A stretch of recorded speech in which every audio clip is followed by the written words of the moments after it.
All right, Chase, you said you're getting more excited for the season. This time of year, I just start to really get excited for it, start feeling good. Hockey's back, but they have to be better, right? Like that's the thing I'm excited about is no matter what, I feel like they have to be better. Is that what you're feeling about this Flyers team? No, they don't have to be. Um, Yeah. I'd really like them to be, but as far as them having to be, no.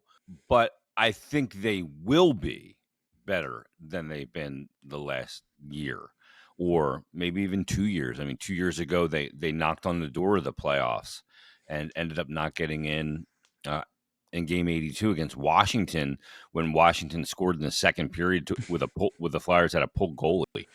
you know, so do they have to be better? No, but when you look at some of the key positions and where they were last year, comparatively speaking, and just from a talent standpoint, they better be better because because they have more talent. They better be better because I think their goaltending is more sound.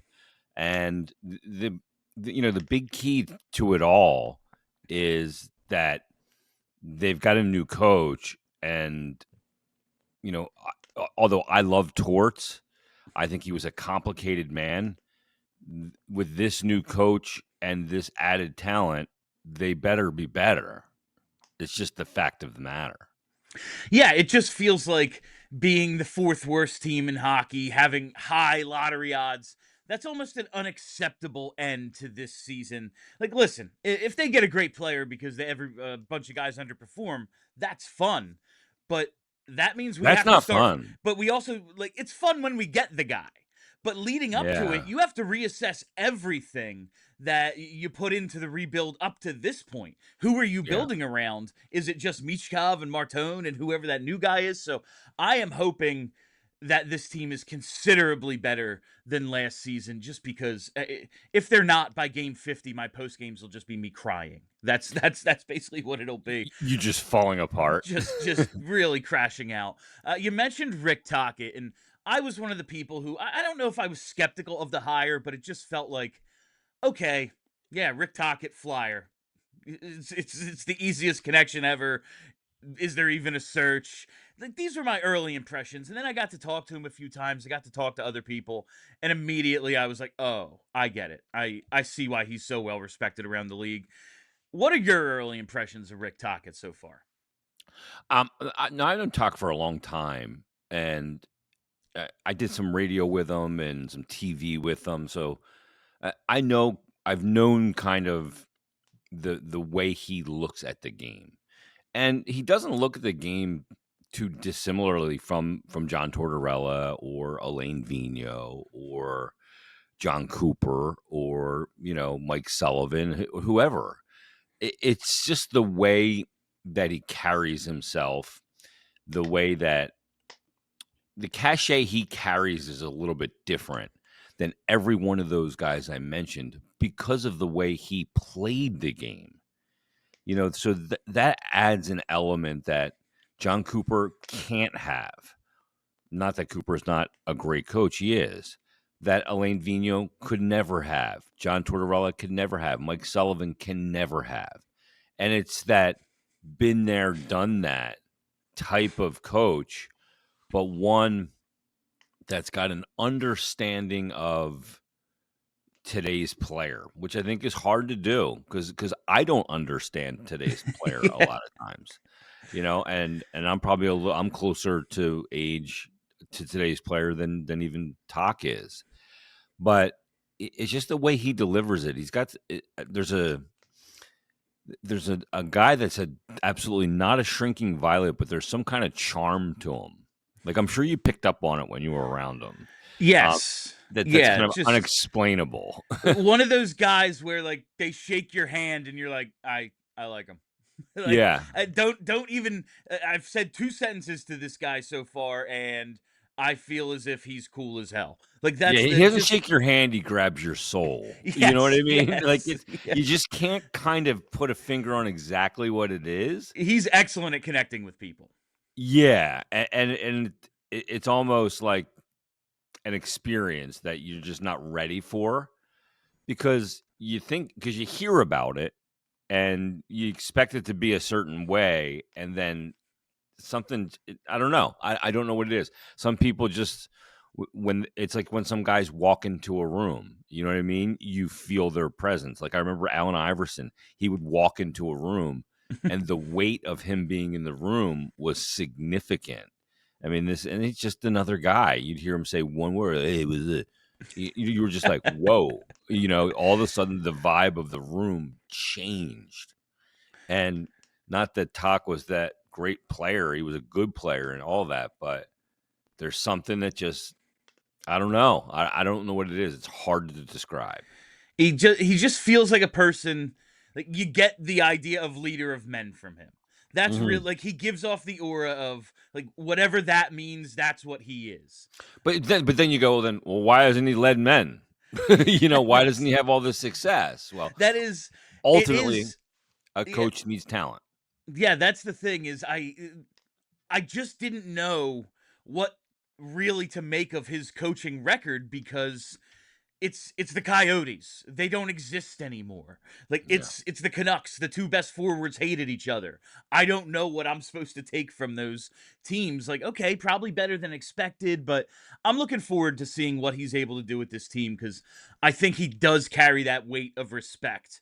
Because he did play the game, because he did put up 100 points in 200 penalty minutes. Like he's that kind of guy that the players can. Oh, okay, we take this message whether you're Phil Kessel or Quinn Hughes. Like I'm starting to understand it with him. Yeah. And a guy who knows how to deliver the message because he did TV and radio.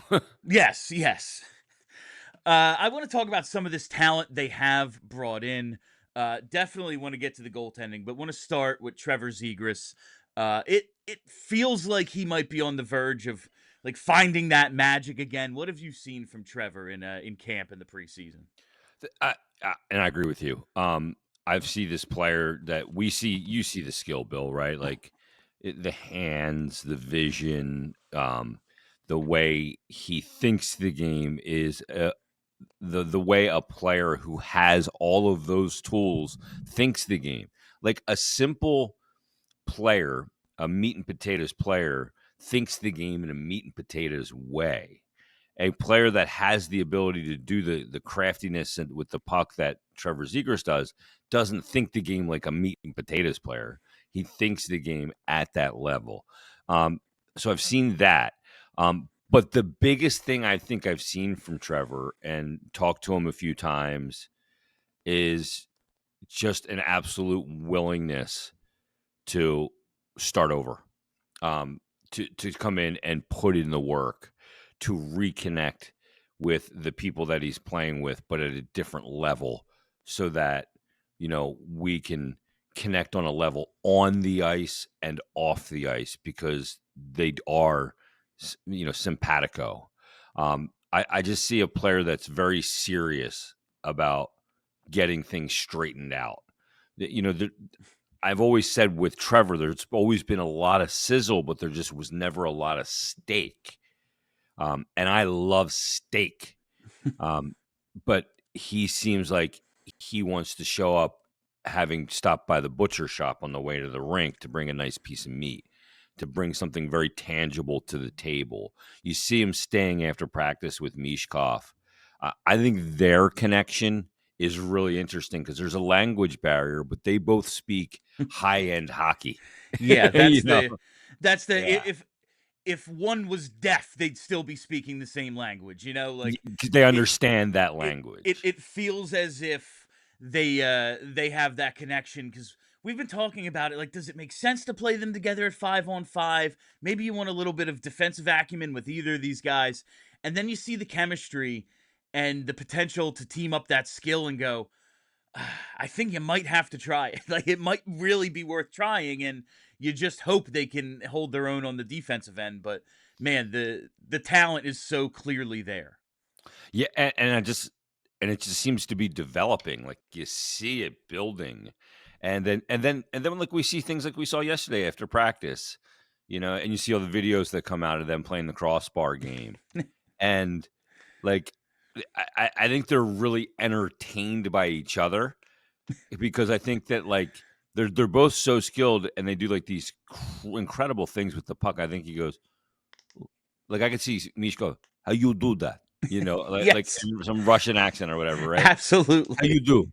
And he's like, and then Mishka, no, and then they figure it out, and then all of a sudden, game 14, you see Mishkov do it, and you're going to see them go to the bench, and they're going to be like, you That's the one. did That's it, the one. Yes. yeah. No, it's So it's really exciting to think about what those two could do together. It's been a long time since we have had matching skill sets potentially in their prime like that. We had Jake and G, but I can't think of anything else since, like the Legion of Doom, like that we've had two guys that are that good together at the same time. yeah, I mean, I'm trying to think, Like the skill Briere and alone is, Lupol is yeah, not even close, or Richardson Carter, it's a different kind of it's thing. different. Yeah. I mean, this is like really high end skill. This is of the YouTube hockey generation, Yes. guys that have craft with puck that is kind of absurd, frankly. So yeah, and I love that they're just hitting it off. And I think when you get traded at 24 years of age, like Zegers did, it's like the defibrillator of to your career. I think it's like, oh wow, I'm going either in one direction here or I'm going in another. And the one direction I can go in, and if I can get it straightened out, is financial security for life. Yeah. And I choose this path, So I think that Yes. I think he's keenly aware of that. Now, to be where he was 3, 4 years ago to where he is now, like, listen, I really, really liked Ryan Paling. Really good player to have on your roster. If the price for the guy who was on the cover of the video game is Paling and a couple of picks, like, you've fallen. And I think Big he time. is aware of that fall and he's trying to get back to where he was. Badly wants to get back to where he was. Good point. Yep, totally Jason, agree. Jason, we couldn't have you on and not talk goaltending. Now, I said at the beginning, they have to be better, right? And you said, well, they don't have to be. The goaltending can't possibly be worse, can it? I'm looking forward to seeing Dan Vladar step into this role, whether it's in a tandem. Maybe he gets a few more of the starts if he steps up. But what have you seen from Vladar, and what do you think he can bring this season? Well, let me speak to the tandem first. I feel a lot better about this tandem than when I look back to last year and the tandem that took place last year. To me, last year, Bill, they gave up the fifth most amount of goals allowed per game played last year. I'm stunned, frankly, they I didn't give up the most. I don't know how that's possible. That Well, they, like, save percentage wise, they yes, were the yes, worst. Or excuse me, they gave up last year, yeah, the fifth most amount. But save percentage, they were the worst. yes. And optically, it was even worse when Sam wasn't in there because of the goaltending of both Ivan Fedotov and Alexei Kolosov, which is odd because there were times where Fedotov played well, won a couple of 2-1 games. Yeah. Kolosov had a couple of performances where he was decent, but in those other performances, there was just goals that were inexcusably given up. I remember Kolosov gave up one because he was so slow to cover a puck against Yes. Tampa. That pissed me off so bad because it's like covering a puck is such an easy thing to do. The position's so hard and covering a puck is so easy by comparison to some of the things you're asked to do as a goalie.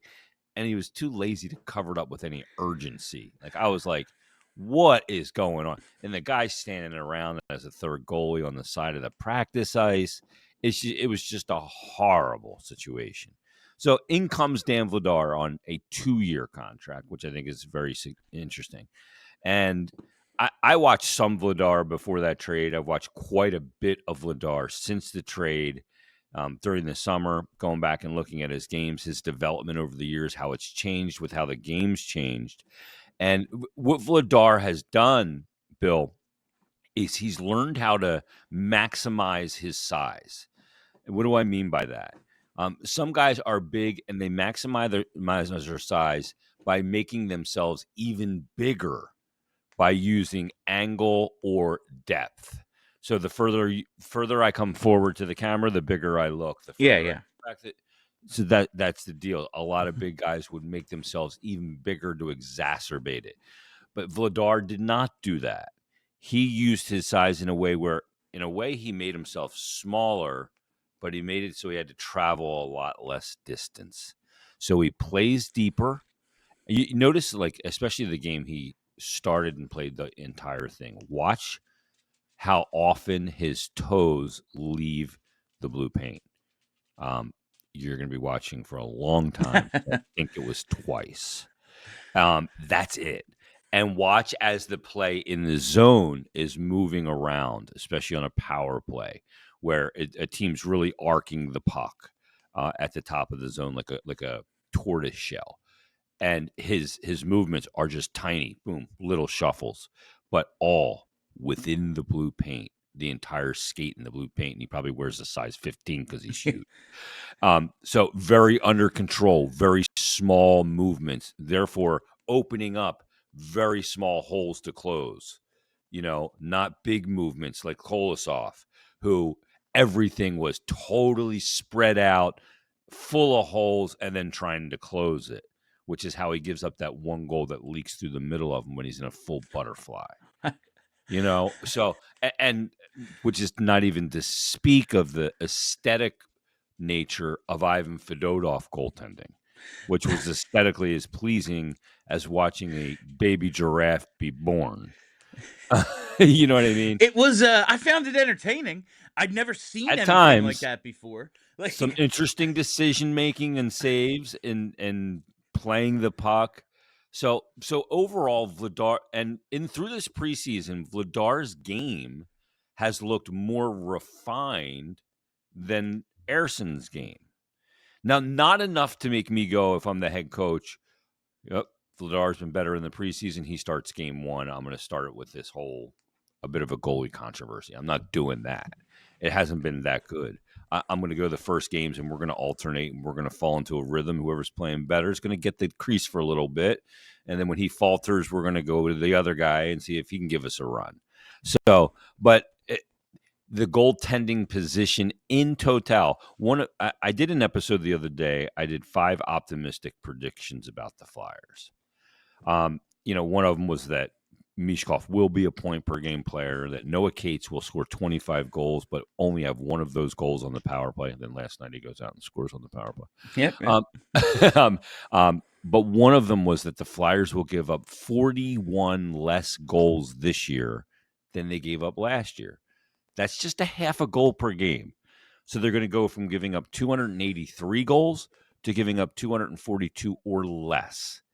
The effect that can have on the record is profound, is probably knocks you on the door of a playoff. If you coupled that with also at a power play, which I predicted would be in the top 17 of the NHL, which I didn't say top 16, top half, because I thought that would be greedy. So I went top 17, which is about 22%, 7 percentage points. They do those things. In the last week of the season, we're looking at a team battling for a playoff spot. That would be really music to our ears. Just for the goaltending to be better, for the power play to be competent. Yeah, that's kind of what those have been the two major issues through everything else the last couple of years. Those two things have really been the issue. We did our bold predictions yesterday, and I'm saying things like Trevor Zegras is going to play in the Olympics, and Kelly's saying, "Oh yeah, Michkov 100 points." Charlie's bold prediction: power play in the top 15. But if you look at the numbers, that is a wild prediction. So I like Yeah. that you're right there at 17 as well. All right.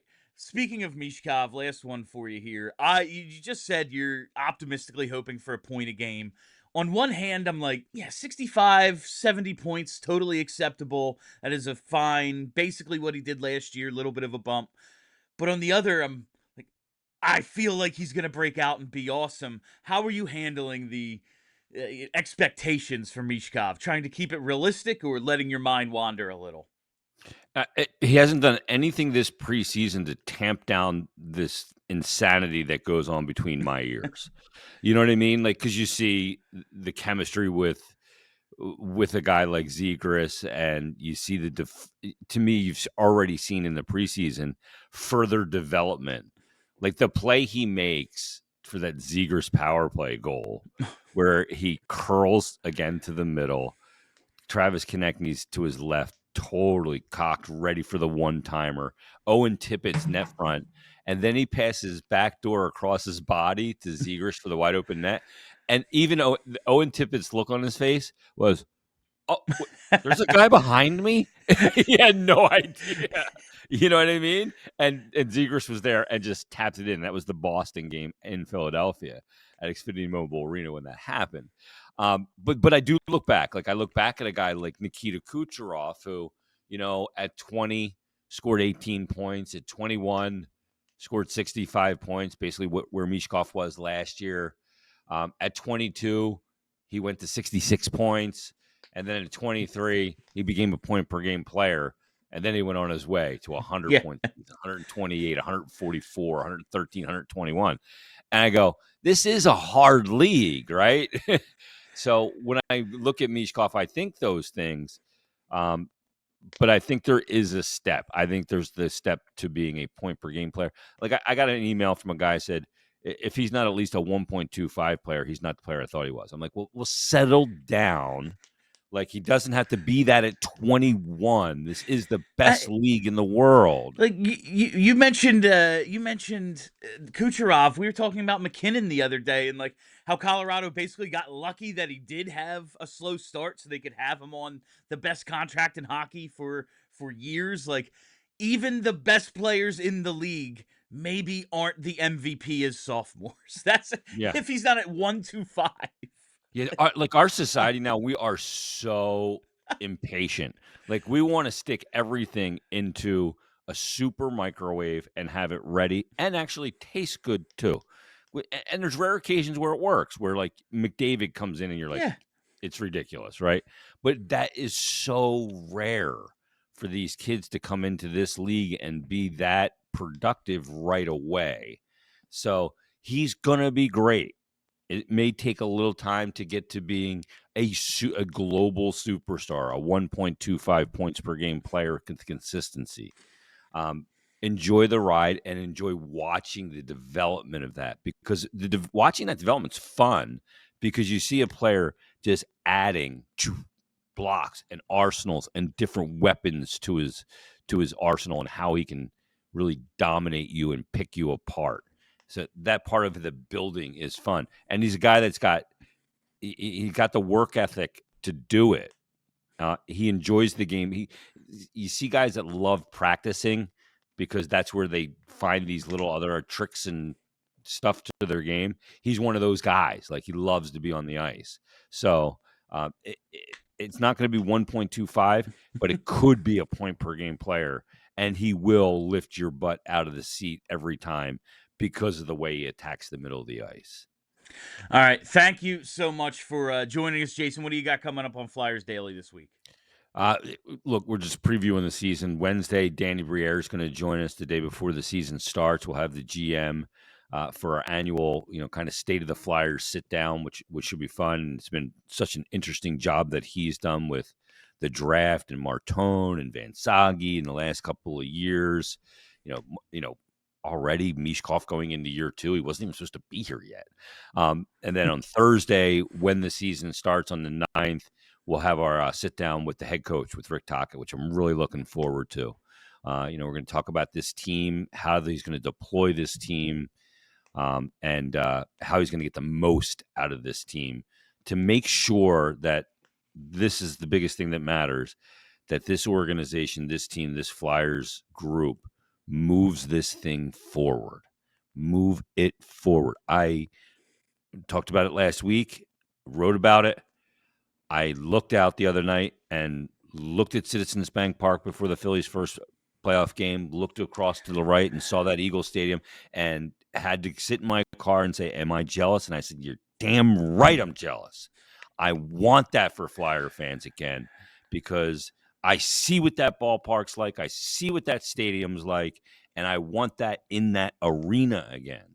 So, I am thirsting for it.